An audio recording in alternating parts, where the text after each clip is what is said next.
खबर वाराणसी से, जहां छठ की पूजा को शुरुआत होने में अभी 3 दिन बाकी है। शासन प्रशासन नगर निगम अभी से ही इसकी तैयारी में जुट गया। इस तर्ज पर वार्ड नंबर 23 के सभासद राम सिंह उर्फ कल्लू पहलवान और भोजपुरी समाज के अध्यक्ष सोमनाथ ओझा के नेतृत्व में राम सिंह कल्लू पहलवान के घर पर एक बैठक की गई और मालिया घाट का निरीक्षण भी किया गया, जिससे सोमनाथ ओझा ने बताया कि इस बार गंगा का जल स्तर लगभग 5 या 6 बार बढ़ा है और घटा है, लेकिन अभी भी गंगा का जल स्तर बढ़ा हुआ है और रोज 1 फुट पानी घट रहा है, जिससे कि हम प्रशासन से मांग करते हैं कि जहां महिलाएं अर्घ देती हैं वहां पर बालू का बोरा बैठा दिया जाए, जिससे कि महिलाओं को सूर्य को अर्घ देने में कोई समस्या ना हो, क्योंकि जैसे जैसे पानी घटेगा मिट्टी में दबाव बढ़ेगा और महिलाएं जो अर्घ देंगी उसमें उनको धंसने की संभावना बढ़ जाएगी। हम लोगों ने कुछ बिंदुओं पर चर्चाएं की है, जिसको लेकर हम लोग यहाँ के मेयर अशोक तिवारी से चर्चा करेंगे और तभी समस्याओं का समाधान करवाया जाएगा, जिससे कि छठ मैया की पूजा में आने वाले श्रद्धालुओं को कोई भी दिक्कत का सामना न करना पड़े। वाराणसी से धनेश्वर साहनी की रिपोर्ट।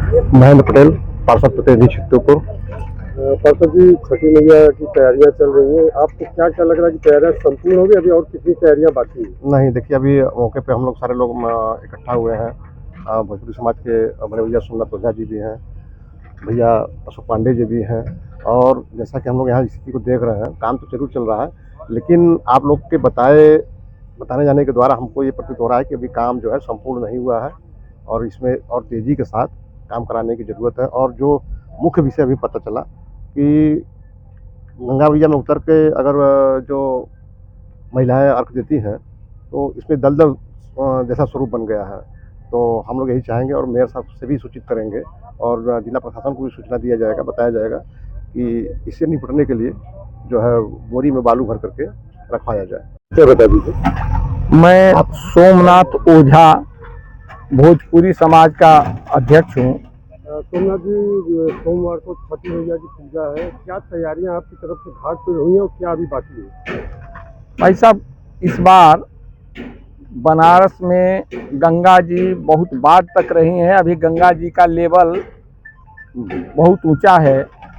ये तो कच्चे घाट की बात है, पक्के घाट पर भी इस साल जगह मिलने की बड़ी वो है। हमने और हमारे साथ यहाँ के प्रशासनिक अधिकारी भी, हमारे मेयर साहब भी इसका निरीक्षण किए हैं। हम लोग चाह रहे हैं कि कोई असुविधा न हो, लेकिन गंगा जी के बढ़ने के कारण थोड़ी थोड़ी असुविधा महसूस हो रही है।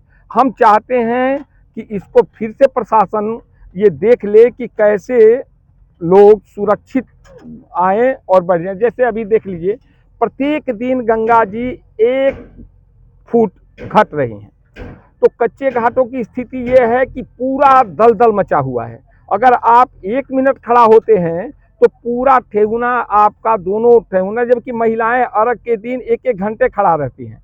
अभी अगर आप 1 मिनट खड़े हो जाएं तो पूरा ठेहुना भर आपके दलदल में चले जाएंगे। जितना निकालने की कोशिश करेंगे उतना होगा। तो मैं पहले तो ये कह देना चाहता हूँ कि जैसी भी परिस्थिति है, जहाँ तक भोजपुरी समाज का बन रहा है, हम लोगों ने साफ सफाई और सारी व्यवस्थाओं में लगे हैं। यहाँ के छोटे छोटे हर घाटों के जो लोग हैं, जो छठ कर रहे हैं, उनको भोजपुरी समाज के लोग हर प्रकार की सुविधा दे रहे हैं। साफ सफाई ये सब हो रहा है। बोलिए। बिंदु का पहला जो व्यवस्था हम लोग लाइटिंग की व्यवस्था का किए हैं, कपड़ा बदलने की भी व्यवस्था का किया गया है, शौचालय की मांग किया गया है, पानी टैंकर का मांग किया गया है, आपको एनडीआरएफ नाव की मांग किया गया है, प्राथमिक जिसमें उपचार की भी बात की गई है, यातायात व्यवस्था की भी बात की गई है। घाटों को नाव से 5 फीट जो है खाली कराने, इसलिए कि आगे रखने के लिए, क्योंकि किसी भी महिलाओं और श्रद्धालुओं को स्नान करने में किसी भी चीज़ों की दिक्कत ना हो। नहीं, नाव जो नाविक है ना, वो घाट में सटा के नाव रख देते हैं, उसके कारण भीड़ बढ़ जाती है। नाव को अगर 5 फीट गंगा जी की तरफ अपना वो कर दें और स्नान करने का जगह छोड़ दें तो ये हमारे लिए बड़ा सुविधाजनक होगा। और हम छठी मैया, जय भोजपुरी समाज। विश्व का सुप्रसिद्ध सबसे बड़ी पूजा छठी मैया, जो सूर्य भगवान की पूजा होती है, जिसमें डूबते हुए सूर्य की भी अर्घ दी जाती है। एकदम शुद्ध रहकर माताएं और बहनें जिस तरह से पूजा करती हैं, उसकी तैयारी में हम लोग लगे हैं। पूरे समाज सतत 20 वर्षों 30 वर्षों से ये क्रियाकलाप चल रही हैं। इसमें लगभग प्रशासन और नगर निगम कदम से कदम मिला के साथ दे रहा है। ये बड़ा अच्छा लग रहा है क्योंकि काशी की धरती मोदी जी की नगरी है। हम लोग बड़े सौभाग्यशाली हैं कि माननीय प्रधानमंत्री के क्षेत्र से आते हैं। पूरी प्रशासन लगी हुई है अपने तरीके से, उसमें हम लोग निरीक्षण करके जहाँ जहाँ कमियां हैं उनको इंडिकेट कर रहे हैं। डायरेक्ट हम लोग संपर्क में हैं, उसे दूर की जा रही है। माननीय अध्यक्ष जी ने जो एक सलाह दी है, बोरे में आधी बोरी में बालू को भर करके पानी में डलवा करके कच्चे घाटों में एक सुव्यवस्थित की जा सके ताकि कोई घटनाएं, अप्रिय घटनाएं ना हो। इसके लिए हम लोग तत्पर हैं, लगे हुए हैं और फिर से आपके माध्यम से आग्रह कर रहे हैं कि इसे यथाशीघ्र रविवार तक संपन्न करा दी जाए।